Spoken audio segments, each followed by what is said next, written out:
ہم کریں گے ہر مظلوم کی حمایت۔ السلام علیکم، میں ہوں حرین فاطمہ اور آپ دیکھ رہے ہیں حمایتی نیوز HD چینل۔ نظر ڈالتے ہیں آج کی اہم خبروں پر۔ جرمنی میں نئے سال کے جشن میں آتش بازی کے دوران حادثات کے نتیجہ میں 5 افراد جان کی بازی ہار گئے۔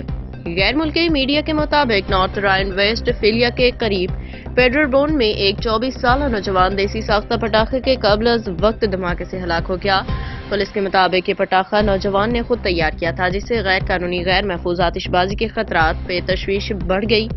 دیگر حادثات میں بھی گھر پہ تیار کیے گئے پٹاخوں کے پھٹنے سے لوگوں کی اموات ہوئی۔ اس سے قبل جرمن پولیس اور ڈاکٹروں کی جانب سے اپیل کی گئی تھی، جس میں سیاستدانوں سے سڑکوں پہ آتش بازی کرنے کی روایت پہ پابندی لگانے کا مطالبہ کیا گیا تھا۔ جرمنی میں حالیہ برسوں میں سڑکوں پہ آتش بازی عام ہو چکی ہے اور ماضی میں ایسے تارکین وطن افراد سے جڑا جاتا رہا ہے۔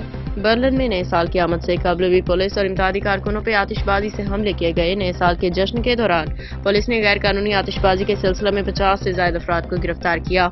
گرفتار افراد کے قبضے سے بلینک گولیاں، فائر کرنے والی بندوقیں اور آتش بازی کا سامان بھی برآمد ہوا۔